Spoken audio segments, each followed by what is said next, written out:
Hello friends, नमस्कार। Scholar study centre के online platform पर आपका हार्दिक स्वागत है, अभिनंदन है। आप देख रहे हैं the third I daily newspaper editorial show. आज 25 दिसंबर है और मैं आपका अपना दोस्त सतपाल गोदारा हाजिर हूँ एक और एडिटोरियल के साथ। तो देखते हैं आज का अपना एडिटोरियल। इसमें अपने हमेशा की तरह सिमिलर वर्ड्स, ऑपोजिट वर्ड्स के माध्यम से अपनी इंग्लिश लैंग्वेज को और ज़्यादा वोकैब को एनहांस करेंगे और अपनी इंग्लिश लैंग्वेज को मजबूत बनाएंगे। तो चलिए देखते हैं आज का एडिटोरियल और इसमें क्या क्या रहने वाला है।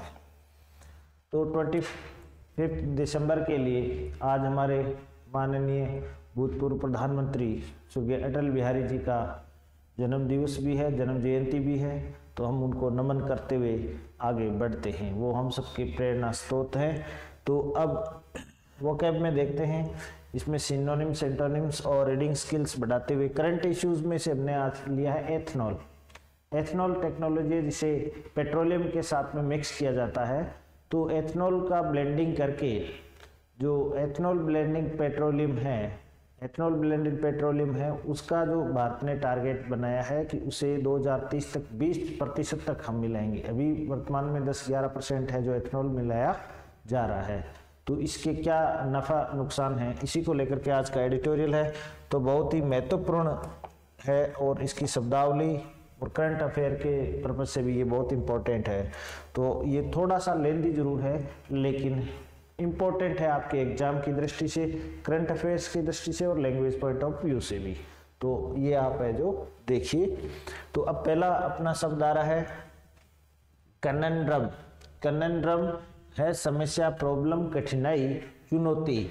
सो ए कंफ्यूजिंग एंड डिफिकल्ट प्रॉब्लम और क्वेश्चन, एक ऐसी समस्या जो आपको उलझन में डाल दे, आपको है जो दुविधा में डाल दे। तो ऐसी बड़ी समस्या, कठिनाई, तो ये इसको अपने कह सकते हैं कठिनाई, आम भाषा में कह सकते हैं अड़चन।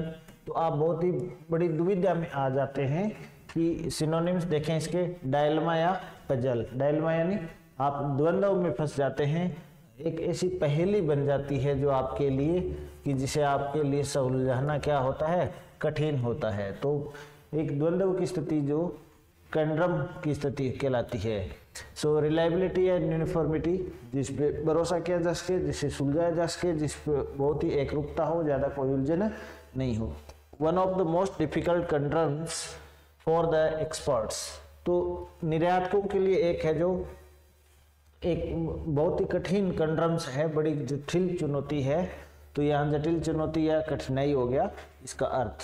तो नेक्स्ट है वॉक ए टाइट रोप। ये ईडियम है, वॉक ए टाइट रोप अर्थात बहुत ही कठिन चुनौती है आपके लिए, ये भी उसी के अर्थ में आएगा। To deal with a difficult situation specially one involving making a decision between two opposing plans of action.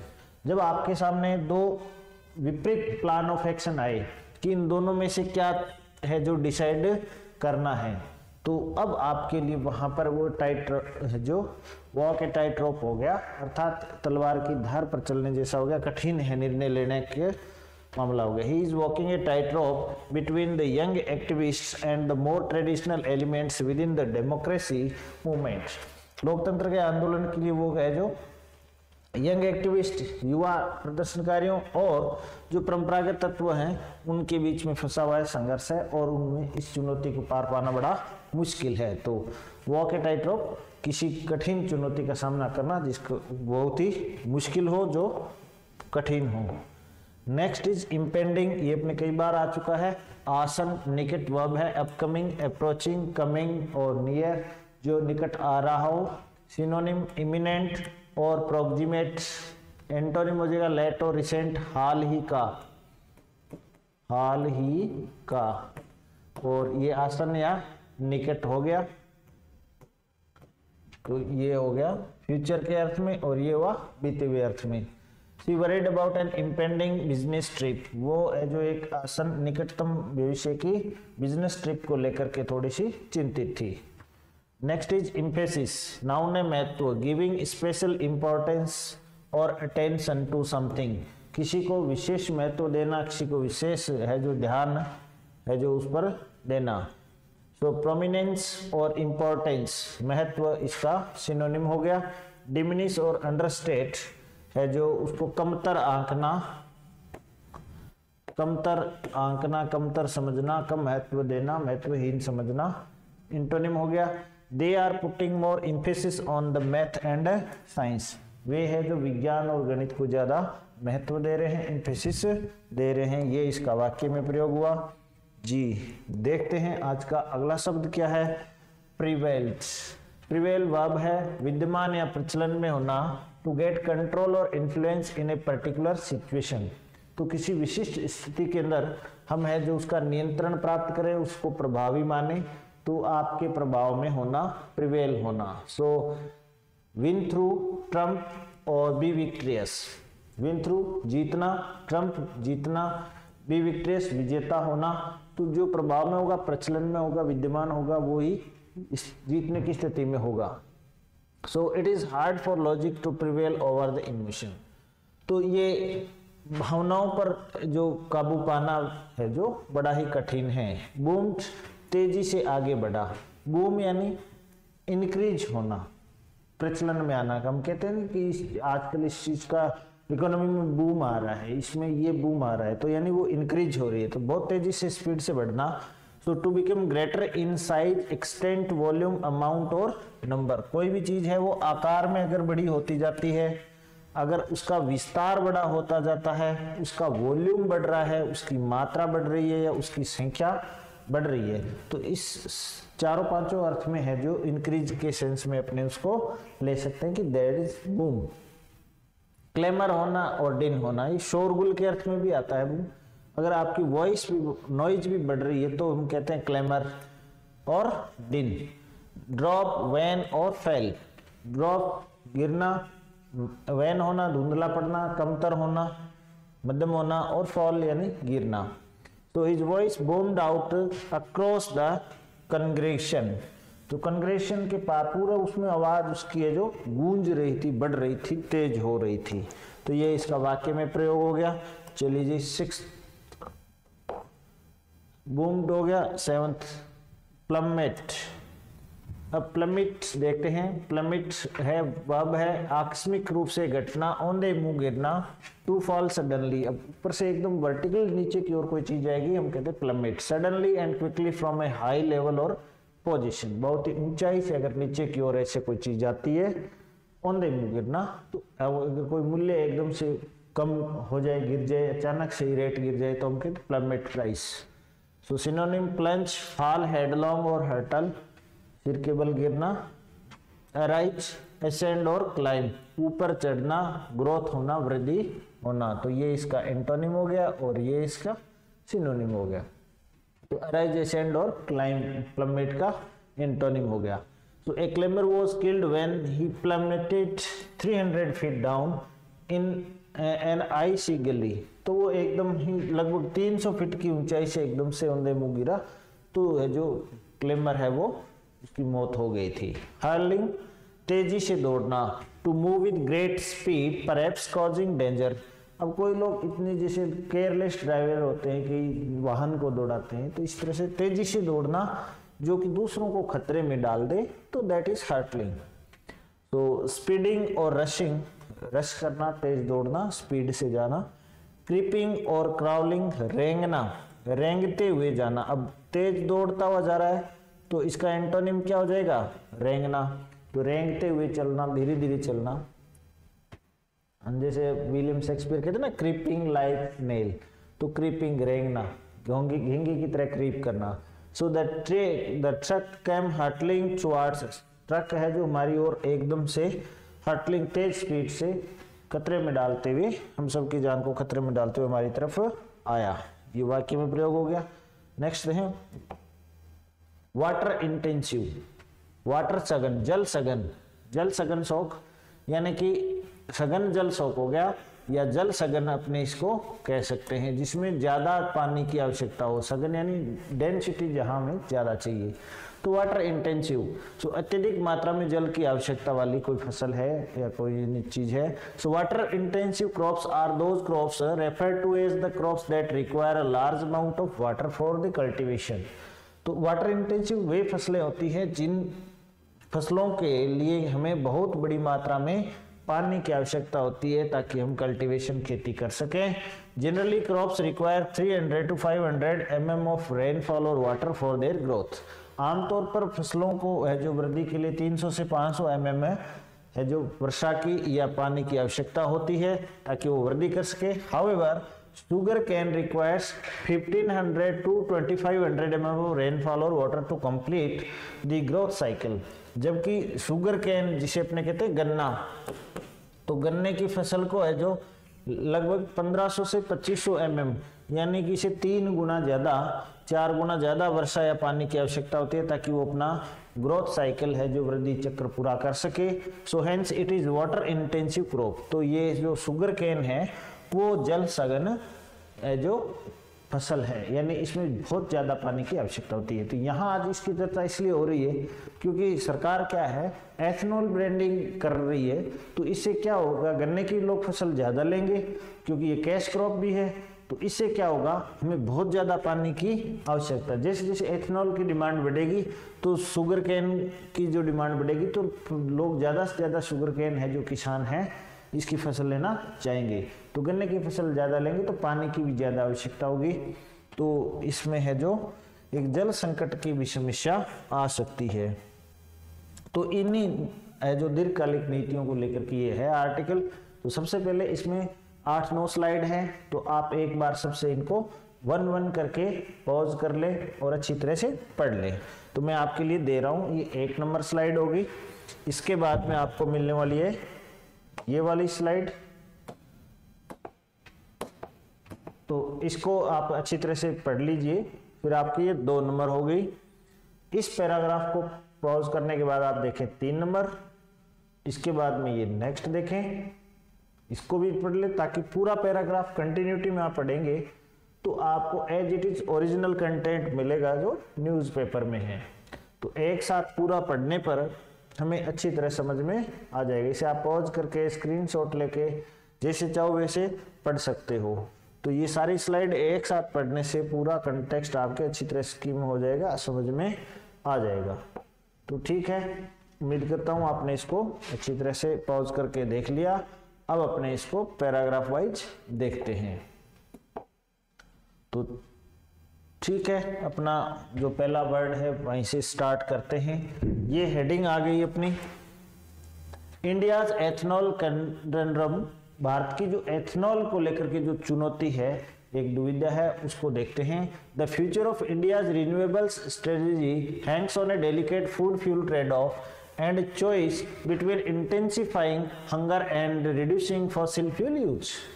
तो देखो इसमें स्पष्ट बात है, हेडिंग में पता चल गया कि भारत में एथेनॉल को यूज को लेकर के एक बहुत बड़ी चुनौती है, दुविधा है कि future of India's renewables strategy Hanks on A delicate food fuel trade off, कि भविष्य की जो भारत की जो रिन्यूएबल है, नवीनीकरणीय जो ऊर्जा की जो रणनीति है वो भोजन और ईंधन के ट्रेड ऑफ को लेकर के है जो बहुत ही नाजुक मोड़ पर है, क्योंकि फूड सिक्योरिटी भी हमें चाहिए।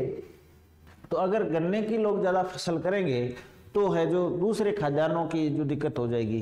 अगर गन्ने के सब्स्टिट्यूट में अगर मैजी का बार्ली का भी यूज करते हैं तो भी आपके फूड सिक्योरिटी पर क्वेश्चन मार्क लगता है। तो ये जो भोजन और ईंधन दोनों ही, क्योंकि यहाँ लगभग 140 करोड़ लोग रहते हैं, तो इनके लिए भोजन और ऊर्जा की व्यवस्था यानी ईंधन की व्यवस्था करना बहुत बड़ा चुनौतीपूर्ण काम है। As more than 100 countries at COP28 in Dubai pledged the tripling of global renewable energy capacity by 2030, India faces a tightrope walk with regard to its ethanol blending target। तो अब आपको पता ही है जो 30 नवंबर से लेकर के 12 दिसंबर तक है जो अपने COP28 की मीटिंग हुई दुबई के अंदर। तो ये तो करंट अफेयर की बात ध्यान रखें, COP28 कॉन्फ्रेंस ऑफ पार्टीज का 28वां संस्करण है, दुबई में हुआ। और इसमें क्या हुआ था, लगभग कितने देश हैं, मोर देन 100 कंट्रीज, 100 से अधिक देशों ने इसमें COP28 में भाग लिया दुबई में, और प्लेज की, उन्होंने शपथ ली, सौगंध ली, the tripling of global renewable energy capacity by 2030, कि वैश्विक स्तर पर वो जो रिन्यूएबल एनर्जी है, नवीनीकरणीय ऊर्जा है, उसको 2030 तक है जो है जो 3 गुना करेंगे। India faces a tight rope walk with regard to its ethanol blending target. भारत के लिए जो इथेनॉल ब्लेंडिंग जो टारगेट है ईबीपी, तो ईबीपी का जो इथेनॉल ब्लेंडिंग टारगेट, ब्लेंड यानी मिक्स करना, तो ब्लेंडिंग का मतलब होता है मिक्सिंग, तो ब्लेंडिंग यानी मिक्सिंग, तो एथेनॉल मिलाने का जो टारगेट है पेट्रोल डीजल के अंदर, उसको है जो बहुत ही चुनौतीपूर्ण है भारत के लिए, एक टाइट रॉप वॉक है, इतना आसान नहीं है। While the ethanol blended petrol EBP increased from 1.6% in 2013-14 to 11.8% in 22-23। अब देखो 2013-14 में जब प्रधानमंत्री मोदी बने, तो मोदी जी प्रधानमंत्री बने, उसमें 1.6% यानी लगभग 1.5% इथेनॉल मिलाया जाता था 2013-14 में। वो बढ़ करके 2022-23 में 11.8% यानी लगभग 10% की बढ़ोतरी हो चुकी है। So the 20% target by 2025 has run into trouble with the slow sugar stocks in 22-23। तो अब फसली वर्ष 2022-23 के अंदर शुगर केन का स्टॉक कम होने के कारण 2025 तक 20% इथेनॉल मिलाने का जो टारगेट था वो समस्या में पड़ गया है, वो उसमें दिक्कत आ रही है। And the impending shortfall in the sugar cane production this year, और साथ ही साथ एक आसन निकट में जो शुगर केन का जो प्रोडक्शन है वो भी घटने का अनुमान है। As evident from ministry of consumer affairs Piyush Goyal statement in May, और ये बात माननीय पीयूष गोयल जी जो कि उपभोक्ता मामलों के केंद्रीय मंत्री है, उनके बयान से जो मई में उन्होंने दिया जाहिर होती है। उन्होंने कहा the government is looking at the major transition towards grain based ethanol for meeting the target. और उपभोक्ता मामलों के मंत्री माननीय गोयल साहब कह रहे हैं कि सरकार है वो इस संभावनाओं को भी देख रही है, transition towards grain based ethanol, अनाज पर आधारित इथेनॉल के जो विकल्प तलाश रही है फॉर मीटिंग द टारगेट, ताकि वो 20% 2025 तक 20% इथेनॉल मिलाने का जो टारगेट पूरा कर सके, यानी कि 1 लीटर में 20% आपके इथेनॉल होगा। और अगर ये शुगर केन से नहीं है तो वो है जो गन्ने की बजाय अनाज आधारित, और अनाज के अंदर आपको पता ही है बार्ले और मेजी मिलेगा, जौ और मक्का, इससे इथेनॉल बनाया जाता है। तो जौ और मक्का का अगर इसमें प्रयोग होगा तो खाद्यान्न संकट भी हो सकता है, और शुगर केन का ज्यादा यूज करें तो बहुत ज्यादा पानी की आवश्यकता होगी, तो दोनों ही चीजें बड़ी चैलेंजिंग है। तो देखते हैं गवर्नमेंट इसको कैसे हैंडल करती है। Okay, so the recent authorisation of the National Agriculture Cooperative Marketing Federation of India और नेफेड, ये नाम आपने सुना होगा, नेफेड, राजफेड, एनसीसीएफ। तो हाल ही में जो राष्ट्रीय कृषि जो सहकारिता मार्केटिंग फेडरेशन है भारत का, जिसे अपने नेफेड कहते हैं, जो एग्रीकल्चर प्रोडक्ट्स की मार्केटिंग करने वाली कोऑपरेटिव सोसाइटी है, अब NAFED and the national cooperative consumers federation of India और भारत का राष्ट्रीय जो सहकारिता उपभोक्ता संघ है एनसीसीएफ, ये दोनों क्या करते हैं, to procure maize corn for supplying ethanol distilleries indicates emphasis on this transition and will boost an organised maize feed supply chain for the ethanol. तो अब इसमें क्या हुआ, ऑथराइजेशन हुआ है नेफेड और एनसीएफ का कि वो मेजी का यानी मोटे अनाज का, मक्का आदि का, उनकी सप्लाई करे एथेनॉल डिस्टिलरीज को, ऐसी डिस्टिलरीज, ऐसी रिफाइनरीज जो इथेनॉल का निर्माण करती है। ये बात इसको इंडिकेट करती है कि ये ट्रांजिशन है, इस पर जोर दिया जा रहा है। And will boost an organised maize feed supply chain, और ये एक संगठित रूप से मेजी की आपूर्ति की जो चेन है, श्रृंखला है, उसको बढ़ावा देगा ताकि एथेनॉल का ज्यादा से ज्यादा निर्माण किया जा सके। So this however risks creating more challenges, इससे बहुत ज्यादा चुनौतियां बढ़ रही है फॉर द इकोनॉमी, अर्थव्यवस्था के लिए। कैसे, क्रूड एंड फूड प्राइसेस, जो कच्चा तेल है और जो फूड प्राइसेस है, खाद्यान्नों का जो मूल्य है, यानी कि भोजन की जो लागत आती है, यानी कि खाद्य पदार्थ है, उनके मूल्य और ईंधन जो क्रूड ऑयल है, इनके मूल्य आपस में अंतर निर्भर हो जाएंगे। So the two major feed stock for the ethanol production are sugar cane Brazil and corn the US. अब दो बड़े खिलाड़ी हैं, फीड स्टॉक हैं, जो खाद्य पदार्थों के इथेनॉल के निर्माण के लिए जो उत्पादन करता है, एक है ब्राजील और दूसरा है अमेरिका। ब्राजील में शुगर केन होता है और अमेरिका में कॉर्न यानी मैजिक का उपयोग होता है। तो ये दोनों मैजिक और शुगर केन के बड़े उत्पादक हैं और ये इसको प्रोत्साहित कर रहे हैं। Ethanol production in both these countries boomed from 2000 when crude oil prices started rising. सन 2000 में जब कच्चे तेल के दाम बहुत ज्यादा बढ़ने लगे तो इन दोनों देशों में है जो इथेनॉल का उत्पादन है वो बढ़ गया, उसमें बूम आ गई।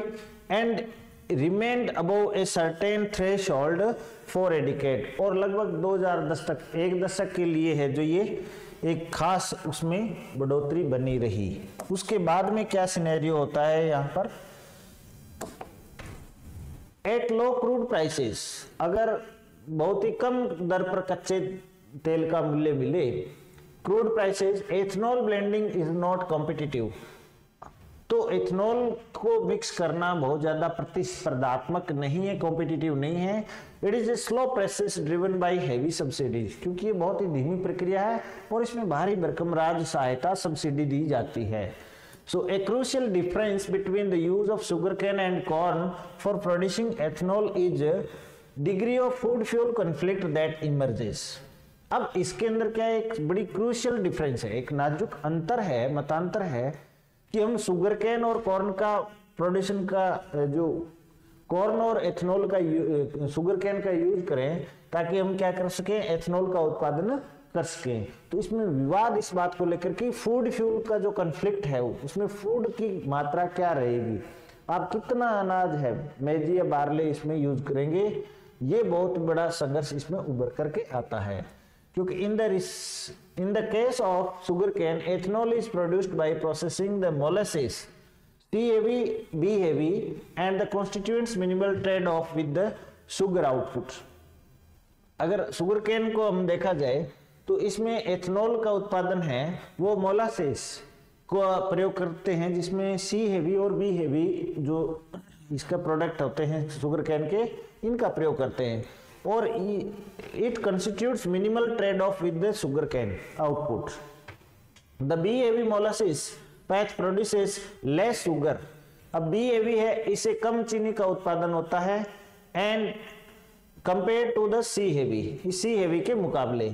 But both produces sugar and ethanol simultaneously, चाहे आप सी हेवी यूज कर ले या बी हेवी, दोनों से एक में कम होता है लेकिन सी में ज्यादा शुगर का उत्पादन होता है, लेकिन दोनों के दोनों है समान, साथ ही साथ है जो both produce sugar and ethanol simultaneously, दोनों में एक चीज कॉमन है, चीनी का और एथेनॉल का उत्पादन होता है। चीनी बनेगी तो एथेनॉल भी बनेगा। हाँ, इसमें कम ज्यादा बनता है, सी में ज्यादा बनता है शुगर और इसमें कम बनता है, लेकिन एथेनॉल दोनों में बनता है फ्रॉम शुगर केन, और ये शुगर केन से गन्ने से ही होता है। But using corn for producing ethanol directly reduces its use as food और लाइव स्टॉक फीड। यस, ये इंपॉर्टेंट बात है यहाँ पर और यहीं पे आपको फोकस करना है। लेकिन कॉर्न का, मोटे अनाज का प्रयोग करना, मेजी का, बार्ले का प्रयोग करना फॉर प्रोड्यूसिंग एथेनॉल डायरेक्टली, सीधा ही एथेनॉल का उपयोग करने के लिए मेजी का प्रयोग करना, रिड्यूसेज यूज ऑफ फूड, खाद्य पदार्थों का उपयोग घटा देगा, या लाइव स्टॉक फीड, पशुधन के लिए जो पशुधन आहार होता है उसका उपयोग घटा देगा, क्योंकि लाइव स्टॉक के बजाय या फूड के बजाय उसको आप एथेनॉल के प्रोडक्शन में काम में लेंगे। So it not only diverts grain to fuel use, तो इसे है जो खाद्यान्न यूज के बजाय ये सारा का सारा अनाज है फ्यूल यूज के लिए चला जाएगा, ईंधन के उत्पादन के लिए। But also links food prices directly with crude oil prices, और इससे क्या होगा, जो फूड प्राइसेस है, खाद्य पदार्थों के मूल्य हैं, वो सीधे सीधे कच्चे तेल के मूल्यों से जुड़ जाएंगे। कैसे? जैसे कच्चे तेल का, क्रूड ऑयल का प्राइस बढ़ेगा तो उस प्राइस को कम करने के लिए वो ज़्यादा एथेनॉल मिलाएंगे। ज़्यादा एथेनॉल के लिए ज़्यादा मैजी और बार्ले की जरूरत पड़ेगी, अनाज की जरूरत पड़ेगी। तो वो खाद्य खाने के बजाय, पशुओं के आहार के बजाय सीधा एथेनॉल डिस्टिलरी में जाएगा और लोगों के पास नहीं जाएगा। तो एथेनॉल डिस्टिलरी में जाएगा तो उनके मूल्य बढ़ जाएंगे। तो खाने के लिए वो चीजें कम मिलेगी, पशु आहार के लिए मैजी कम मिलेगी, तो उनका मूल्य बढ़ जाएगा। तो तेल का मूल्य गिरेगा एथेनॉल मिश्रित का, लेकिन खाद्य पदार्थों के मूल्य बढ़ जाएंगे जिनमें मैजी, बार्ली आदि का प्रयोग होता है। सो directly with crude oil prices through the demand side, तो ये मांग और आपूर्ति पर निर्भर करेगा। यानी कहने का मतलब है जब जब क्रूड ऑयल की मूल्य वृद्धि होगी तो उसमें ज्यादा एथेनॉल मिला करके उसको सस्ता किया जाएगा। ज्यादा एथेनॉल मिलाने के लिए ज्यादा मैजी और बार्ले की जरूरत पड़ेगी, शुगर कैन की जरूरत पड़ेगी और इनकी डिमांड बढ़ेगी। इनकी डिमांड बढ़ेगी तो खाद्य यूज की बजाय फ्यूल यूज के लिए ज्यादा सप्लाई किए जाएंगे और इसका रिवर्स इफेक्ट ये होगा कि खाद्य पदार्थों के मूल्य बढ़ जाएंगे। तो यहाँ यही मेन लिंक है, इसके अंदर समझाना चाहता है। ठीक है, आगे देखते हैं। The very high crude prices that prevailed for a decade in 2004 to 14 pulled up ethanol and corn prices to historical highs. Yes, बहुत ही जो उच्च मूल्य थे क्रूड ऑयल प्राइसेस के, क्रूड के प्राइसेस बढ़े जो कि एक डिकेड तक बने रहे, 2004 से लेकर के 2014 तक। उन्होंने एथेनॉल और कॉर्न प्राइसेस को बहुत ही ऐतिहासिक रूप से ऊंचा रखा। So more importantly, the high corn prices were quickly transmitted to the other grain markets. और सबसे महत्वपूर्ण बात है, कॉर्न के जो बड़े उच्च मूल्य थे खाद्य पदार्थों के, वो तेजी से है जो अन्य जो अनाज वाले बाजार है वहां भी गए। As soft grain such as wheat and barley, जैसे कि गेहूं है, जौ है, started getting redirected into the livestock industry as corn subsidies, और वो सीधे ही रिडायरेक्ट हो गए जिसमें लाइव स्टॉक इंडस्ट्री है, जो पशुपालन उद्योग है, वहां भी है जो कॉर्न के अंदर वो ज्यादा सब्सिडी ले रहे थे। Though only 5 to 7% of the world's corn output was used for ethanol production, यद्यपि दुनिया का मात्र 5 से 7% अनाज है, कॉर्न है, उसे ही यूज किया गया एथेनॉल प्रोडक्शन के लिए। At the peak of the US corn based ethanol programme, जिसमें सर्वाधिक अमेरिका का जो कॉर्न आधारित एथेनॉल प्रोग्राम था, उसमें पीक के अंदर जब सबसे ज्यादा ये उच्च स्तर पर था तब भी the price effect was widespread, लेकिन इसका मूल्य प्रभाव बहुत व्यापक था। And remain the most important contributor to the 2006-14 global food crisis. और ये 2006 से 14 के दौरान वैश्विक स्तर पर जो खाद्यान्न संकट आया उसके अंदर ये सबसे महत्वपूर्ण है जो कंट्रीब्यूटर था, योगदान करता था। यानी कि 2006 से 14 के दौरान जो खाद्यान्न संकट आया वैश्विक स्तर पर, तो उसमें ये इन अनाजों का एथेनॉल में काम में लेना मुख्य कारक रहा। This was primarily due to the relatively easy substitutionability in grain use across food, feed and fuel. और ये मुख्य तौर से इस कारण था कि रिलेटिवली इजी है, इसको सब्स्टिट्यूटेबिलिटी है, इसको सब्स्टिट्यूट किया जा सकता है एक दूसरे से। इन grain use across food, feed and fuel, तो ये भोजन के रूप में भी काम आता है, पशुओं के लिए लाइव स्टॉक के फीड के रूप में भी काम आता है, और इसे एथेनॉल के रूप में, ईंधन के रूप में भी काम मिले। तो इनको एक दूसरे से सब्स्टिट्यूट किया जा सकता है आसानी से, और यही इसका कारण बनता है। ठीक है, अब और क्या कहते हैं, अनलाइक इन द यूएस, जैसा कि यूनाइटेड स्टेट्स में होता है उसके विपरीत, sugar cane is the more obvious choice for tropical countries such as Brazil और India where cane yields are higher. अब अमेरिका के बजाय ये बात एक ऑब्वियस चॉइस है, स्पष्ट पसंद है ट्रॉपिकल कंट्री, उष्ण देशों के अंदर जैसे कि ब्राजील और भारत है, जहां पर कैन जो गन्ने का जो उत्पादन है, ये फसलें हैं, यील्ड्स है, वो बहुत ही उच्च होती हैं। This is not an argue that using sugar cane for ethanol doesn't have adverse impact on environment और हंगर। और ये कोई तर्क नहीं है कि शुगर कैन का, गन्ने का जो उत्पादन है एथेनॉल के लिए, अगर वो उसका जो पर्यावरण पर या भूख पर कोई विपरीत प्रभाव नहीं होता है, एडवर्स यानी विपरीत, तो उसका अगेंस्ट इम्पैक्ट नहीं होता है, ऐसा कोई आर्गुमेंट नहीं है। मोर land under water intensive sugar cane cultivation can displace food production. अगर शुगर कैन गन्ने का उत्पादन करने के लिए ज्यादा जमीन को पानी में, तो उसमें पानी की भी ज्यादा आवश्यकता होगी, तो ज्यादा जल वाली अगर हम फसल लेंगे जैसे गन्ना आदि है, उससे कृषि उत्पादन करेंगे तो ये जो खाद्यान्न का उत्पादन है उसको डिस्प्लेस कर देगी, डिसलॉज कर देगी, हटा देगी, as well as degrade water tables, और जल स्तर को भी कम कर देगी। But these can be regulated by an appropriate land use policies, लेकिन इन्हें उचित भूमि का जो उपयोग करने की नीति बना करके रेगुलेट, नियमित किया जा सकता है, कंट्रोल किया जा सकता है। So it is far more difficult to control the market dynamics, लेकिन बाजार की जो डायनेमिक्स है उसको नियंत्रित करना बहुत ही कठिन काम है। So driven by easily interchangeable grain use, क्योंकि वो इंटरचेंजेबल ग्रेन यूज से बाजार की दरें निर्धारित होती है, क्योंकि जब आप अनाज का प्रयोग एथेनॉल के रूप में भी कर सकते हैं, खाद्य पदार्थ के रूप में भी कर सकते हैं, तो ये बहुत बड़ी चीज होती है। So as illustrated by the US corn based ethanol experience, और इसमें हम अमेरिका का जो एथेनॉल आधारित जो अनाज, कॉर्न बेस्ड अनाज आधारित जो एथेनॉल का जो अनुभव है निर्माण करने का, उससे हम बहुत कुछ उस एग्जाम्पल से है जो समझ सकते हैं कि अमेरिका का अनुभव है उसको इंडिया के अंदर एज इट इज लागू नहीं किया जाए, बल्कि उसे कुछ सीखा जाए। मीटिंग द टारगेट, अब अगली बात आती है इस चुनौती को कैसे निपटा जाए, लक्ष्य को कैसे प्राप्त किया जाए। इन इंडिया दो differential pricing introduced in 2017-18 incentivized the use of cane juice directly to produce ethanol and exacerbated the food versus fuel binary, which is otherwise relatively subdued in the case of cane based ethanol।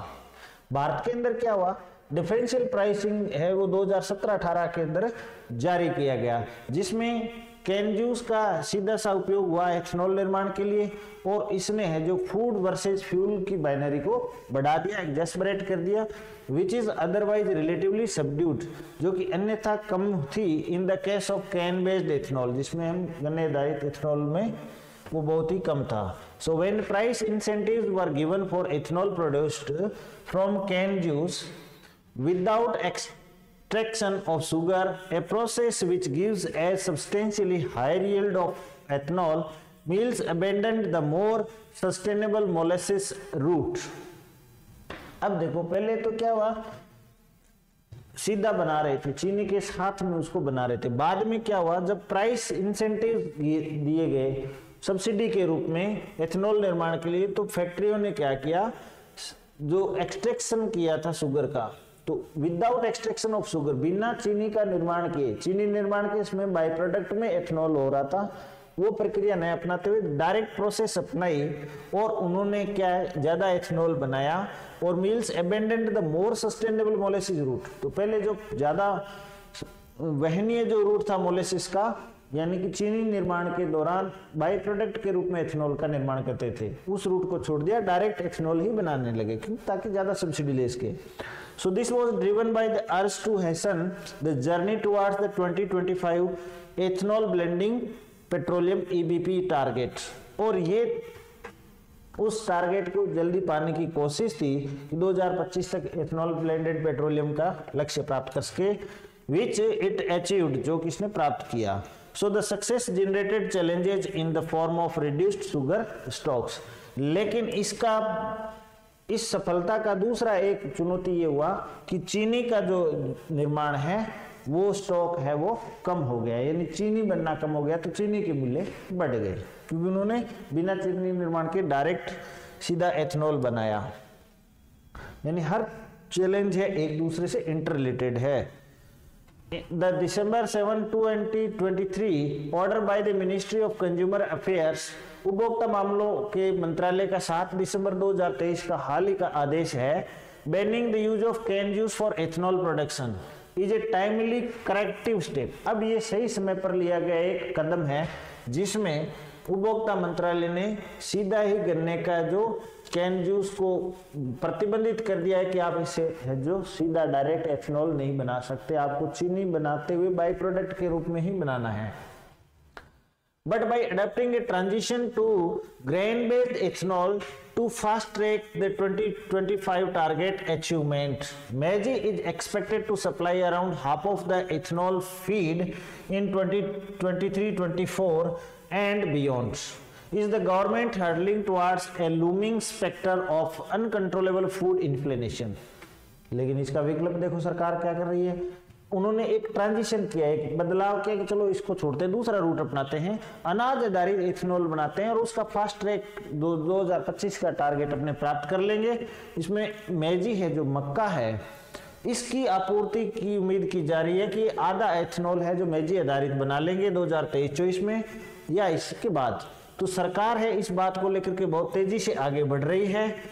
Looming the spectre of uncontrollable food inflation, तो भाई इसे ऐसा अनुमान है कि जो खाद्यान्न जो स्फीति है, खाद्य पदार्थों का जो मेजी आधारित है, जैसे पशु आहार के लिए या मनुष्यों के लिए, उसका मूल्य बहुत बढ़ जाएगा। So for this path to meet the EBP ethanol blending petroleum target by 2025, India needs 16.5 million tons of grains annually. तो इस लक्ष्य को प्राप्त करने के लिए वार्षिक तौर पर भारत को 16.5 मिलियन टन अनाज की आवश्यकता होगी इतना एथेनॉल बनाने के लिए। एंड ये कोई मेरा अनुमान नहीं है, गवर्नमेंट एस्टिमेट्स, ये सरकार का अनुमान है। This is sufficiently high quantity to trigger a short run price spiral in the grain markets. तो ये भाई सफिशिएंटली हाई क्वांटिटी, ये पर्याप्त रूप से बहुत बड़ी मात्रा है जहां शॉर्ट रन प्राइस है स्पाइरल ग्रेन मार्केट्स, अनाज के जो बाजार के अंदर, खाद्यान्न मार्केट के अंदर जो इसके मूल्य पहले से ही है, इन्हें बहुत ज्यादा ट्रिगर कर देगी, बढ़ा देगी और लोगों के लिए अनाज महंगा हो जाएगा। तो गरीब आदमी है जो ना तो खुद के लिए मेजी आदि खरीद पाएगा, ना पशु आहार के लिए, ये बड़ी चिंता है। तो खाद्यान्न संकट हो सकता है, प्राइस बहुत बढ़ सकते हैं।